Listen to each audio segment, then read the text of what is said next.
नमस्कार दोस्तों, आज के इस वीडियो के अंदर हम जो क्लास से 12 रसायन विज्ञान है उसके जो महत्वपूर्ण अभिक्रियाएं हैं वो हम इस वीडियो के अंदर पढ़ेंगे, जो कि बोर्ड परीक्षा 2025-26 के लिए काफी महत्वपूर्ण रहने वाली है।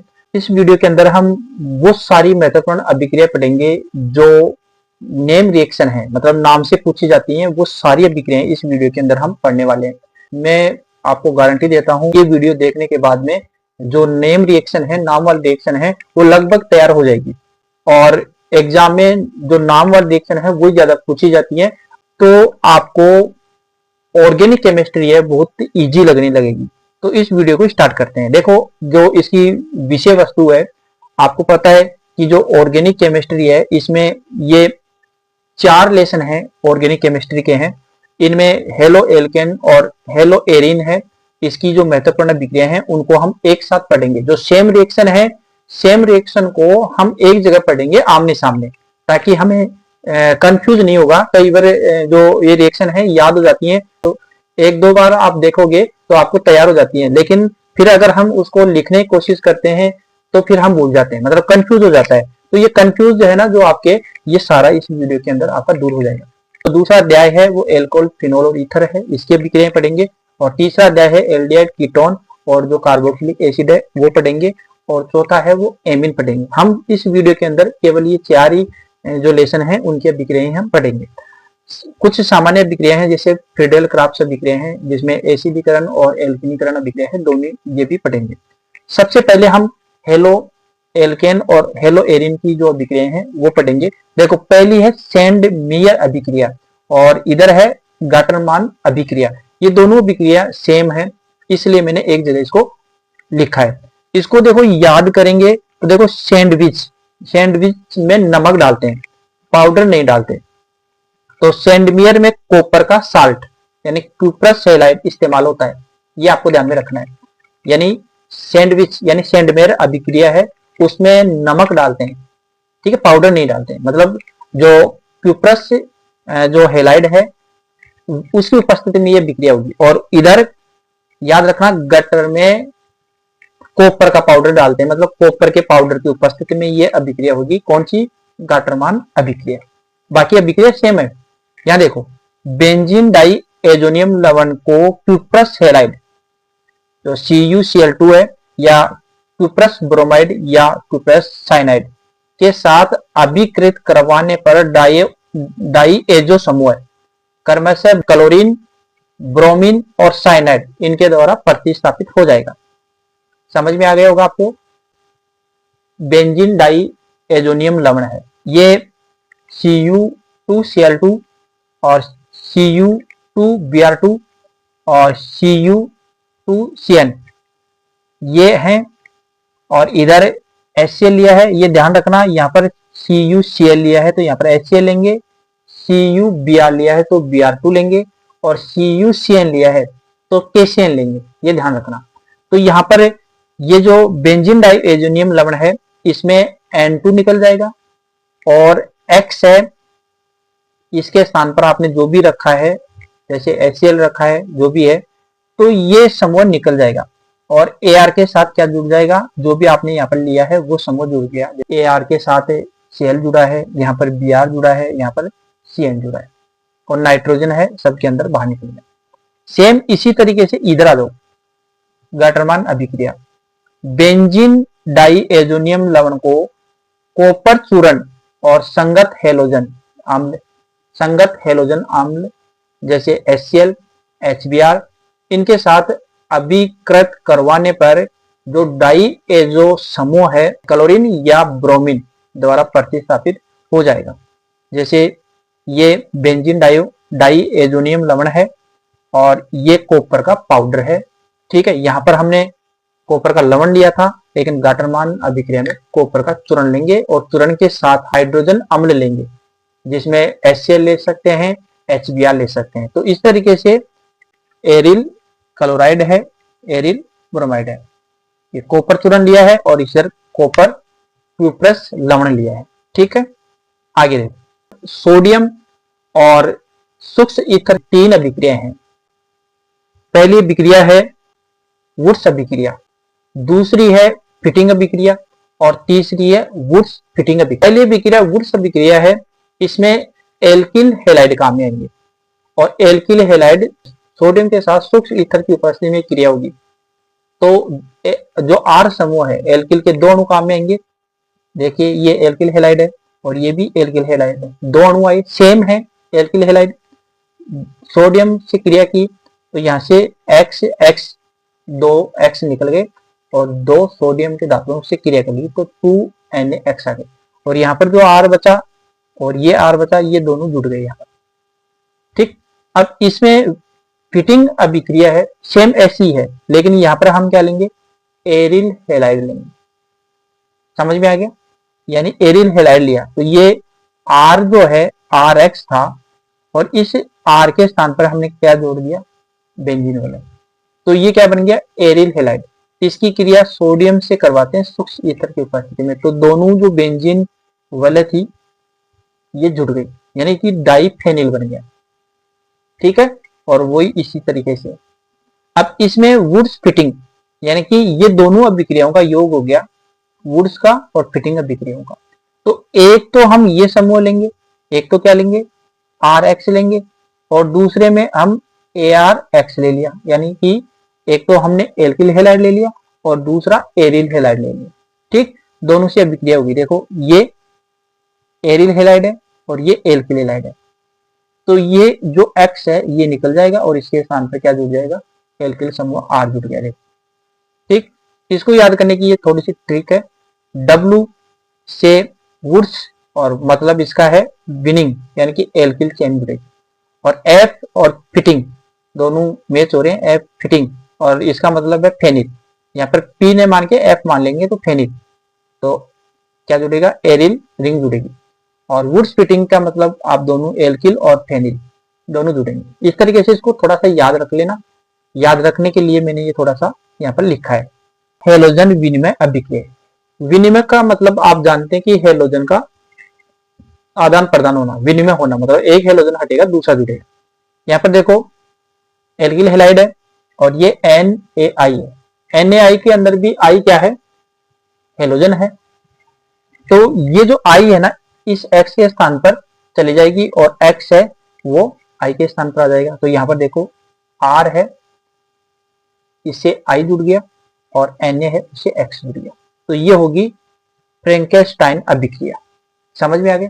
दूसरी है श्वार्ट्ज अभिक्रिया, सेम ऐसी है लेकिन श्वार्ट्ज अभिक्रिया में हम क्या करेंगे, AgF से क्रिया होगी। ये एल्किल हैलाइड है जो CH3X है और AgF से ये अभिक्रिया कर रहा है, तो यहाँ पर इस X के स्थान पर क्या आ जाएगा, F आ जाएगा और X से है वो F के स्थान पर आ गया, तो CH3F बन गया और AgX है ये बाहर निकल गया। इसमें ये अभिक्रिया सूक्ष्म एसीटोन की उपस्थिति में होगी और ये कोई धात्विक फ्लोराइड से होगी। जैसे उदाहरण AgF दे रखा है, इसको गर्म किया जाता है, थोड़ा सा ये ध्यान रखना। प्रिंकल को फाइनल लूडो चाहिए तो उसने नाई को बुलवाया, ये इसकी थोड़ी सी ट्रिक है। प्रिंकल को फाइनल लूडो चाहिए, ठीक है, तो उसने क्या किया, नाई NaI नाई को बुलाया, तो ये ऐसे याद रख जाए हो जाएगा आपके। और श्वार्ट्ज का मतलब ऐसे मान लें स्वीट्स है, मिठाई है और मीठा क्या है, फ्लोरीन। स्वीट्स से मीठा फ्लोरीन पसंद करता है जो कि चांदी की प्लेट में मिलता है, मतलब AgF ऐसे याद रख लेंगे। ठीक, फिनोल से बनने वाले उत्पाद यानी एल्कोहल, फिनोल और ईथर की अभिक्रिया। पहली है रायमंड टीमान अभिक्रिया और इधर मैंने लिखा है कोल्बे अभिक्रिया।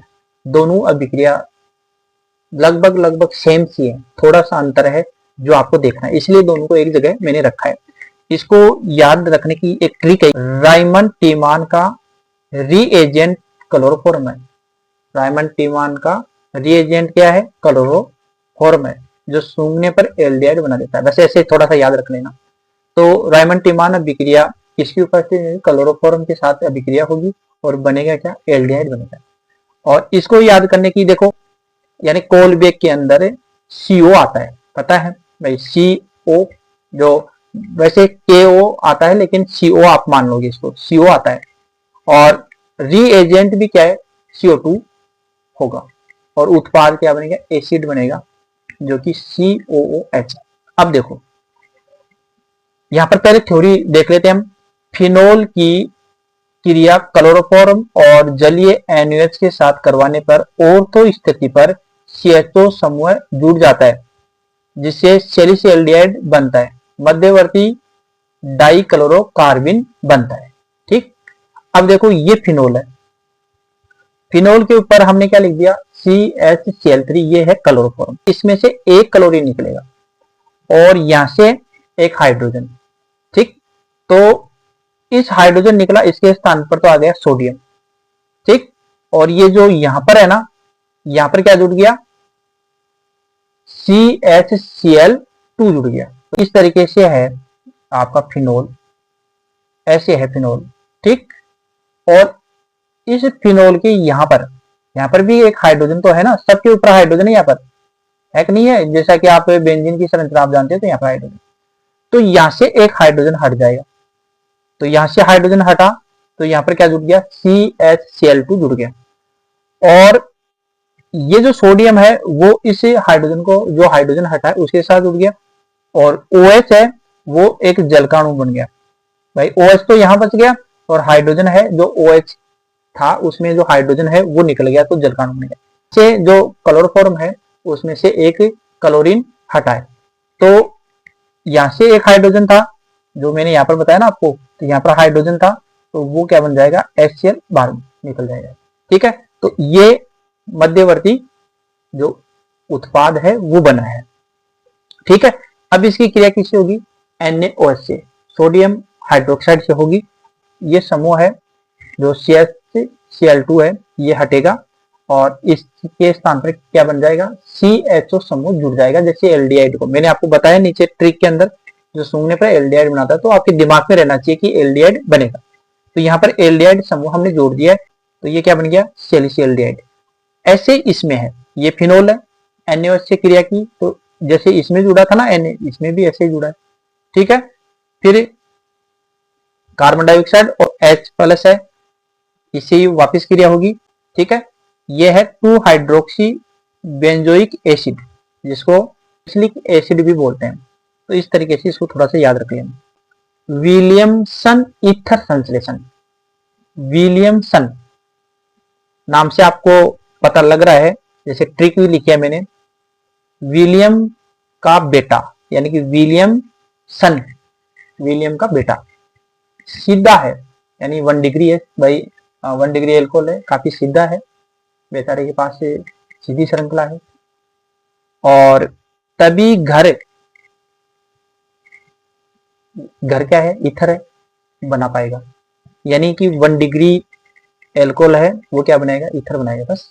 और फिर है टेडा हुआ, यानी कि विलियमसन का बेटा टेडा हुआ, टेडा का मतलब 3 डिग्री, वो टेडा ही है, उसमें चारों तरफ CH3 समूह जुड़े हुए हैं, बेचारा बीच होता है, तो टेडा ही है। तो फिर घर नहीं बनेगा, मतलब ईथर नहीं बनेगा, फिर क्या बनेगा, घर से बाहर हो जाएगा, मतलब एल्किन, क्या बन जाएगा, एल्किन बन जाएगा। क्या बनेगा, एल्किन, याद रखना। 1 डिग्री है, सीधा है, तो घर बनाएगा, मतलब ईथर बनाएगा, और टेढ़ा हो गए उसका विलियमसन का बेटा, तो क्या बनेगा, एल्किन बनेगा। ठीक है, तो ये याद रखना। देखो यह सममित और असमित ईथर बनाने की एक महत्वपूर्ण विधि है। इसमें एल्किल हैलाइड की अभिक्रिया सोडियम एल्कोक्साइड से करवाते हैं। ठीक, ये क्या है, एल्किल हैलाइड है, ये क्या है, एल्कोक्साइड है, इनकी क्रिया हुई तो क्या बन गया, ईथर। यहां से सोडियम निकलेगा और यहां से X निकलेगा, तो NaX तो बाहर निकल गया और R के साथ क्या जुड़ गया, OR, तो क्या बन गया, ईथर।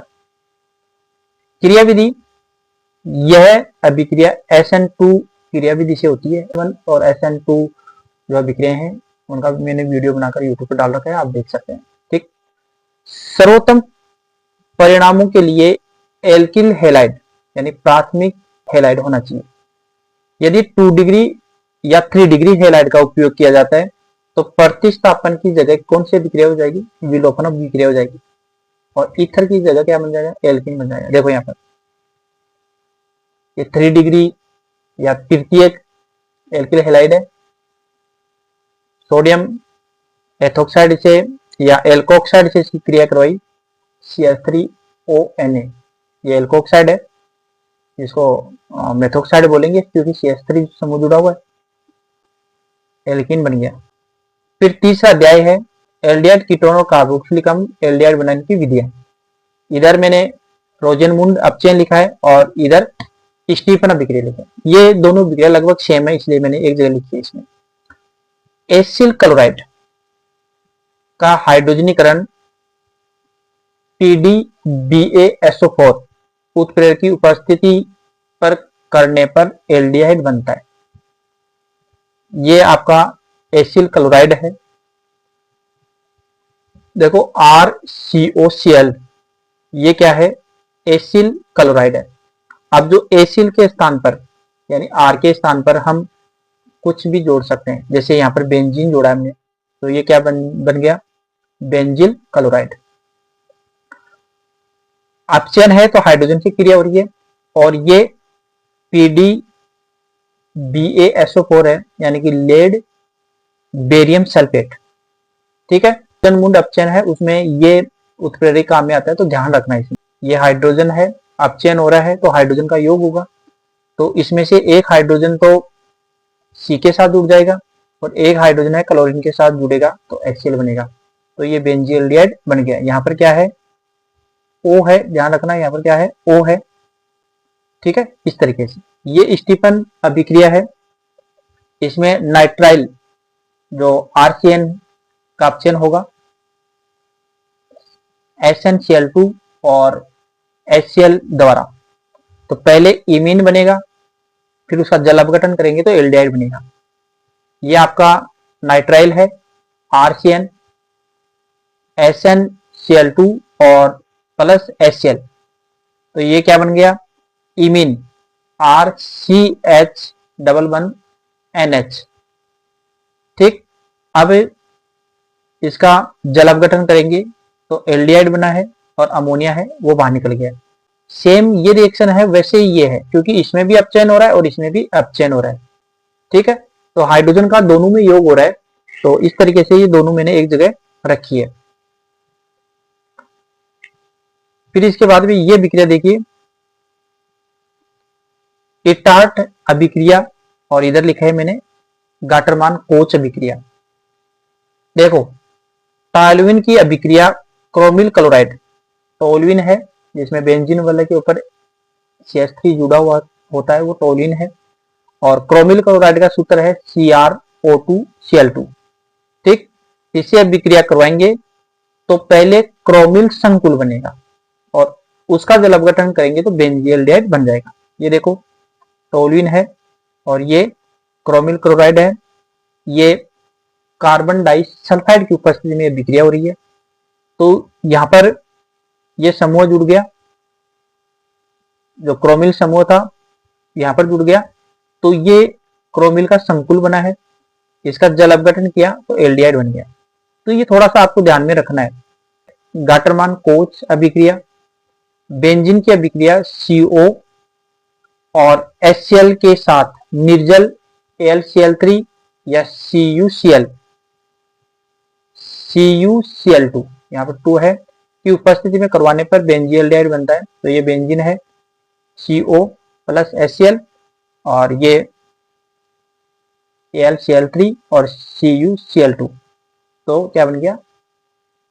बेंजील्डिहाइड बन गया। अगली है एल्डोल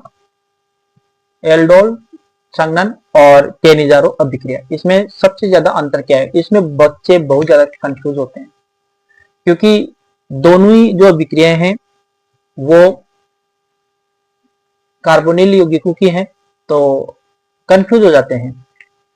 देखो, एल्डोल संघनन अभिक्रिया ऐसे कार्बोनिल यौगिक यानी कि एल्डिहाइड और कीटोन कार्बोनिल यौगिक है जिसमें कम से कम एक अल्फा हाइड्रोजन होगा, वो एल्डोल संघनन देगा। और केनिजारो अभिक्रिया वे एल्डिहाइड जिसमें अल्फा हाइड्रोजन होता ही नहीं है, और जिसमें नहीं होता है वो उदाहरण है।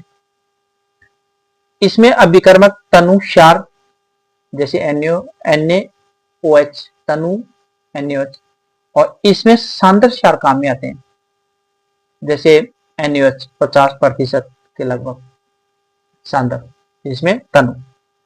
इसमें उत्पाद क्या है, तो बीटा हाइड्रोक्सी एल्डिहाइड या कीटोन बनते हैं, और इसमें एक अणु का ऑक्सीकरण यानी लवण और दूसरे का अपचयन यानी कि एल्कोहल होता है।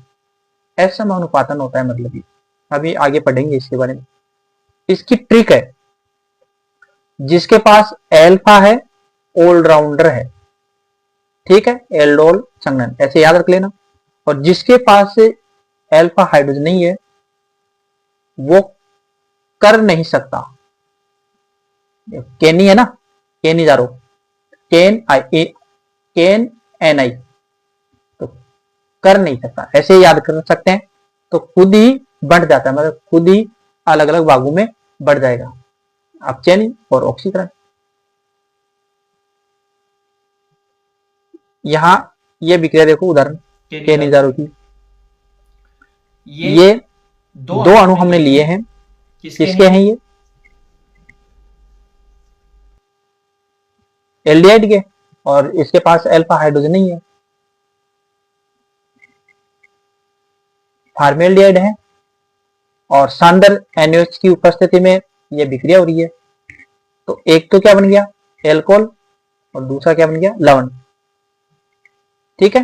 तो ऑक्सीकरण होगा तो लवण बनेगा, और अपचयन हुआ तो एल्कोहल बना है, मतलब एक अपचयन और दूसरे का ऑक्सीकरण। तो जैसे मान लो कि इसका ऑक्सीकरण हुआ है तो इसका क्या होगा, अपचयन होगा, ठीक है। जिसका ऑक्सीकरण होता है, जिसका ऑक्सीकरण होता है उसका तो लवण बनेगा, और जिसका अपचयन होगा उसके एल्कोहल बनेगा, इस तरीके से। फिर है कार्बोनिल समूह का अपचयन। कार्बोनिल समूह आप जानते हैं, ये कार्बोनिल समूह है, इसका अपचयन यहां पर दे भी रखा है, देखो CH2। इसमें क्लेमेंसन अपचयन और वोल्फ किस्नर अपचयन, ये दोनों अभिक्रिया हैं, लगभग सेम सी हैं, तो दोनों मैंने लिखा है यहाँ पर। देखो, एल्डिहाइड अथवा कीटोन का अपचयन जिंक अम्लगम और सांद्र HCl के साथ करने पर एल्केन बनता है, ठीक। जैसे ये कार्बोनिल यौगिक है, यहाँ पर अपचयन हुआ तो हाइड्रोजन की क्रिया हुई है, तो देखो ये क्या बन गया, CH2, ठीक। दो हाइड्रोजन यहाँ पर जुड़ गए हैं और ये जल का अणु निकल गया। कैसे हुआ ये, यहां से ऑक्सीजन निकला और दो हाइड्रोजन जुड़ गए, ठीक, और दो हाइड्रोजन जल के अणु के साथ जुड़ गए, ठीक है। तो ये हो गए, तो यहां पर क्या जुड़ गया, CH2, और इस तरीके से ये सिंगल बॉन्ड है, याद रखना। कलेम की जिंदगी यानी कि ZnHG बहुत एसिडिक यानी कि HCl है, तो इस तरीके से इसको याद रख लोगे। क्लेमसन अपचयन, तो इसमें लिख लेंगे कलेम की जिंदगी यानी कि ZnHG बहुत एसिडिक है, मतलब HCl, इनकी उपस्थिति में विक्रिया होगी, इस तरीके से। वोल्फ किस्नर, इसकी ट्रिक है, वोल्फ हमेशा बेसिक इंस्टिंक्ट पर कार्य करता है। वोल्फ किस्नर अपचयन, एल्डिहाइड अथवा कीटोन का अपचयन हाइड्रोजन, हाइड्रोजन क्या होता है, NH2 होता है, और उसके बाद KOH और एथिलीन ग्लाइकोल के साथ गर्म करने पर एल्केन बनते हैं। कार्बोनिल यौगिक है, ये क्या है, हाइड्रोजन, तो पहले ये बनेगा, यहां पर सिंगल बॉन्ड है, ठीक है। यहां से दो हाइड्रोजन है वो हटे हैं और ये जल के साथ अभिक्रिया करके जल का अणु बना दिए। वो तो यहां से निकल गया और हाइड्रोजन यहां से, तो ये इसके साथ जुड़ गया, जल का अणु बाहर निकल गया। अब ये जो हमें प्राप्त हुआ है, ये सिंगल बॉन्ड है, ये जो प्राप्त हुआ है इसका KOH और एथिलीन ग्लाइकोल के साथ इसको गर्म करेंगे। N2 है ये बाहर निकल गया, H2 है वो यहाँ पर रह गया। अब कुछ विविध महत्वपूर्ण अभिक्रियाएं हैं, जैसे वोल्स-शीमान अभिक्रिया है। एरिन डाइएजोनियम क्लोराइड को फ्लोरोबोरिक अम्ल के साथ अभिकृत करने पर एरिन डाइएजोनियम फ्लोरोबोरेट बनता है, जिसे गर्म करने पर फ्लोराइड प्राप्त होता है। ये आपके पास एरिन डाइएजोनियम लवण है और इसकी क्रिया HBF4 से करवाते हैं। तो पहले ArN2 BF4 माइनस बनेगा, इसको गर्म करेंगे तो ArF बन जाएगा और BF3 है ये बाहर निकल जाएगा और नाइट्रोजन बाहर निकलेगा। फ्लोरोबेंजीन बनाने की ये काफी महत्वपूर्ण अभिक्रिया है, याद रखना इसको। फिर ये देखो ग्रेबियल थैलेमाइड संश्लेषण। इस अभिक्रिया के द्वारा एरोमेटिक 1 डिग्री एमीन है वो नहीं बनाए जा सकते। इस विधि का प्रयोग शुद्ध प्राथमिक 1 डिग्री एमीन बनाने के लिए किया जाता है। थैलेमाइड की अभिक्रिया एल्कोहलिक KOH से करवाने के बाद एल्किल हैलाइड से करवाते हैं और अंत में क्षारीय जल अपघटन करने पर प्राथमिक एमीन है वो बनता है। थैलेमाइड उसकी क्रिया KOH से करवाई तो पोटेशियम थैलेमाइड प्राप्त हुआ, फिर एल्किल हैलाइड से करवाई तो N एल्किल थैलेमाइड बना और फिर उसकी NaOH से क्रिया कराई, सोडियम थैलेट बना और साथ में 1 डिग्री एमीन बना। फिर है सामान्य अभिक्रिया, जो आप जानते हैं फ्रीडेल क्राफ्ट अभिक्रिया है, निर्जल AlCl3 की उपस्थिति में होती है। ये 2 प्रकार की है, एल्किलीकरण और एसिलीकरण। ये बेंजीन है, ये एल्किलीकरण एल्किल हैलाइड से करवाई और ये एसिल हैलाइड से करवाई। ठीक है, सेम रिएक्शन है, कोई दिक्कत नहीं है। AlCl3 की उपस्थिति में ये भी है, AlCl3 की उपस्थिति में।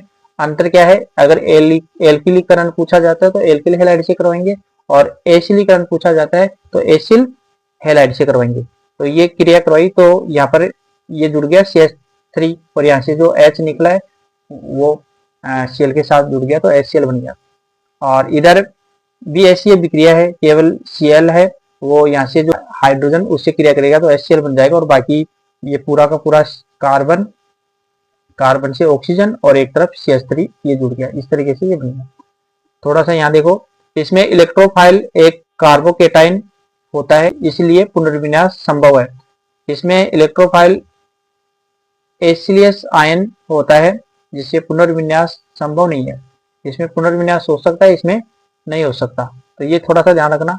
एमीन की अन्य अभिक्रियाएं हाफमैन ब्रोमाइड निम्नीकरण।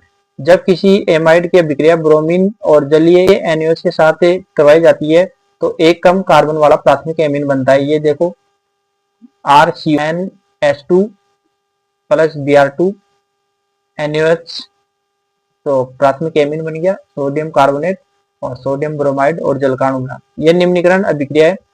उत्पाद में अभिकारक एमाइड से एक कार्बन कम होता है। युग्मन अभिक्रिया यानी युग्मन का मतलब जोड़। डाइएजोनियम लवण की अभिक्रिया फिनोल या एलिलीन जैसे इलेक्ट्रॉन धनी यौगिक से करवाने पर रंगीन एजो यौगिक बनते हैं। ये इलेक्ट्रोफिलिक प्रतिस्थापन अभिक्रिया है। ठीक, इसके बाद में ये एमीन की अभिक्रिया चल रही थी। कार्बिल एमीन अभिक्रिया, प्राथमिक यानी 1 डिग्री एलिफेटिक या एरोमेटिक एमीन को क्लोरोफॉर्म और एल्कोहलिक KOH के साथ गर्म करने पर दुर्गंध युक्त पदार्थ यानी आइसोसाइनाइड बनता है। ये प्राथमिक एमीन है, क्लोरोफॉर्म है, KOH के साथ क्रिया करवाई तो RNC यानी कि आइसोसाइनाइड बना है, KClH2O। ये केवल प्राथमिक एमीन का फ्रिक्शन है। 2 डिग्री और 3 डिग्री एमीन ये अभिक्रिया नहीं देते।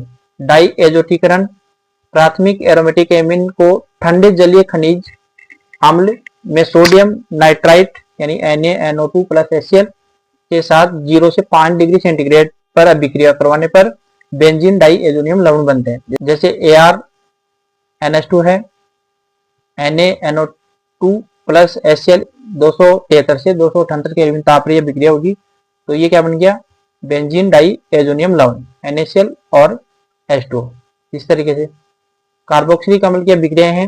हेल वोल्डार्ड जेलेंस्की अभिक्रिया, हेल वोल्हार्ड जेलेंस्की अभिक्रिया, ये अभिक्रिया भी काफी एग्जाम में पूछी जाती है। ये वे कार्बोक्सिलिक अम्ल दर्शाएंगे जिसमें अल्फा हाइड्रोजन उपस्थित हो, एक बात हो। और लाल फास्फोरस की उपस्थिति में जब Cl2 या Br2 के साथ अभिक्रिया करने पर अल्फा हेलो कार्बोक्सिलिक एसिड बनता है। ये कार्बोक्सिलिक एसिड आपको लेना है।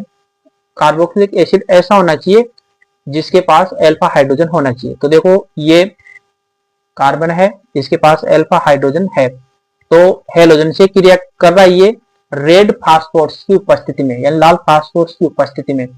ठीक है, तो क्या बन गया? Alpha hello carboxylic acid. देखो यहां पर, यानी कि ये जो है यहां पर क्या जुड़ा है? एक्स जुड़ा है, एक हाइड्रोजन हटा है और एक्स जुड़ा, मतलब जो अल्फा हाइड्रोजन है वो हट गया है और क्या जुड़ गया? हेलोजन जुड़ गया। बस इतनी सी अभिक्रिया है, लेकिन अल्फा हाइड्रोजन होना जरूरी है। ठीक है, यहां से अल्फा हाइड्रोजन है वो एक हट गया और उसके स्थान पर एक्स जुड़ गया। फिर है कोल्बे विद्युत अपघटन अभिक्रिया। कार्बोक्सिलिक अम्ल के सोडियम अथवा पोटेशियम लवण के जलीय विलयन का विद्युत अपघटन करने पर, यानी कार्बोक्सिलिक अम्ल है उसका सोडियम अथवा पोटेशियम जो लवण है उसका जलीय विद्युत अपघटन करने पर एनोड पर सम संख्या वाले एल्केन प्राप्त होते हैं।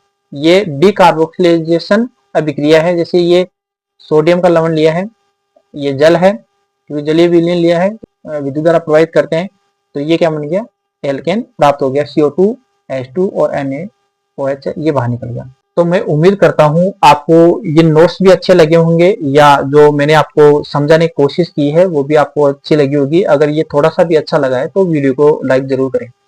यदि इसकी PDF चाहिए तो कमेंट्स जरूर करें ताकि ये PDF आपको मिल जाए। Thank you for watching.